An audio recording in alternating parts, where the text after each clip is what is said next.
మీరెన్నడైనా ఒకసారి కేదార్నాథ్ గురించి విన్నారా? సముద్ర మట్టానికి 11,700 అడుగుల ఎత్తులో హిమాలయాల్లో కొలువై ఉన్న ఈ ఆలయం హిందూ మతంలో పవిత్రమైన 12 జ్యోతిర్లింగాల్లో ఒకటి. కానీ కేదార్నాథ్ కేవలం భక్తి స్థలం కాదు, ఇది ఎన్నో అసాధ్యమైన రహస్యాలు, శక్తుల నిక్షేపం.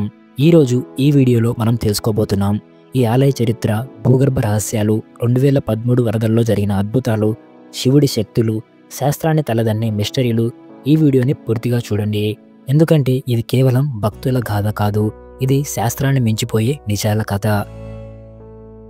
కేదార్నాథ్ ఆలయ చరిత్ర వేదకాలం నాటిది.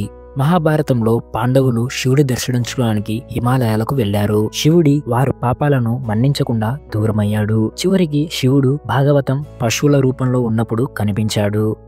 పాండవులు పట్టుకునే ప్రయత్నంలో శివుని దేహం విభిన్న భాగాలుగా భూమిలో కలిసింది. శిరం నేపాల్లోని పశుపతినాథ్, నడుము భాగం కేదార్నాథ్. ఈ ఆలయాన్ని ఆది శంకరాచార్యులు 8వ శతాబ్దంలో పునరుద్ధరించారు. కానీ ఇది నిజంగా ఎప్పటి నాటితో ఎవరూ చెప్పలేరు. హిమాలయాల మధ్య భయంకరమైన వాతావరణంలో భూమి కంపించే స్థితుల్లో ఇది ఎలా నిర్మించబడింది అనేది అసలు మిస్టరీ. మీరు ఆలయం నిర్మాణాన్ని చూసారా? భారీ రాళ్లతో నిర్మించిన ఈ గుడి ఎలాంటి సిమెంట్ లేకుండా ఏర్పాటు చేయబడింది. ఇవి ఎక్కడి నుంచి తెచ్చారు, ఎలా నిలబెట్టారు, ఇంతవరకు క్వశ్చన్ గానే ఉంది. ఇది శిల్పకళలో ఓ అద్భుతం. ఇంత ఎత్తులో ఎలాంటి ట్రాన్స్పోర్ట్ లేకుండా బండలను తేవడం అసాధ్యం. చాలా మంది ఆధునిక శాస్త్రవేత్తలు ఇది ఎవరికీ సాధ్యం కాదని అభిప్రాయపడుతున్నారు.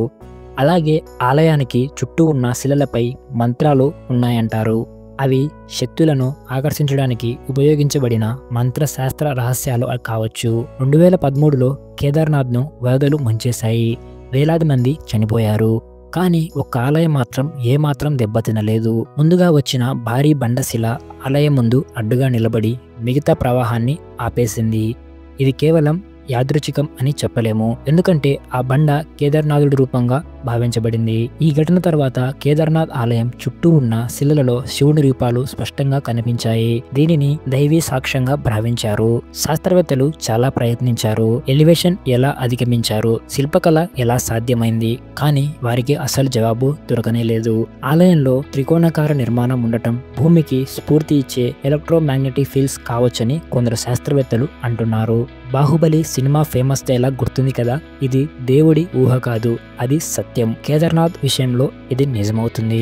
ఆలయం చుట్టూ కొన్ని రహస్య గుహలు ఉన్నాయని అక్కడి పహాడీలు చెబుతున్నారు. వాటిలో కొన్నిటికి ప్రాచీన ఋషులు, తపోవాణులు ఉన్నాయి. అవి భూమిలోకి చాలా వరకు పాతాయంటారు. కొన్ని స్థానికులు చెబుతున్న ప్రకారం ఈ గుహలు నేరుగా పశుపతినాథ్ ఆలయం వరకు కలిపే అండర్ గ్రౌండ్ టనెల్స్ కావచ్చని, కానీ ఇప్పటికీ అవి బహిరంగంగా వెలుగులోకి రాలేదు. కేదార్నాథ్ కి వెళ్లిన భక్తులు కొందరు అనుభవించిన వింతలు. ఆలయం దగ్గర మొబైల్ సిగ్నల్స్ పనిచేయవు. కొన్ని సందర్భాల్లో ఆలయం నుంచి శివుడి గర్భగుడిలో అలయక శబ్దాలు వినిపిస్తాయి.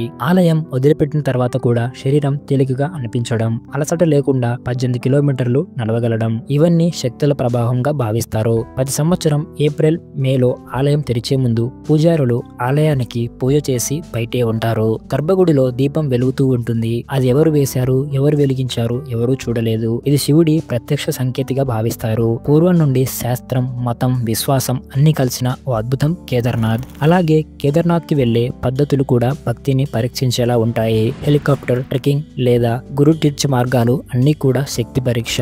ఇక్కడికి వెళ్లిన వారు చెప్పే మాట ఒక్కటే, ఇది శివుడి స్థలం, మనం ఎవరు అంతుఘట్టంలో లేము. ఇంతకీ మీరు కేదార్నాథ్ కి వెళ్లాలని ఎప్పుడైనా అనుకున్నారా? ఈ ఆలయం మనకు కేవలం ఒక భక్తి స్థలం మాత్రమే కాదు, ఒక శక్తి కేంద్రం, ఒక చరిత్ర, ఒక మిస్టరీ, శాస్త్రానికి అందని దైవీ రహస్యాలు నివాసం. ఈ వీడియో మీకు నచ్చితే లైక్ చేయండి. అలాగే మా ఫ్యాక్ట్స్ బై ఫ్రెండ్స్ ఛానల్ని తప్పకుండా సబ్స్క్రైబ్ చేసుకోండి. ఇంకా ఇలాంటి మిస్టరీలు మీ ముందుకు తీసుకురావడానికి ప్రయత్నిస్తాము. ధన్యవాదాలు.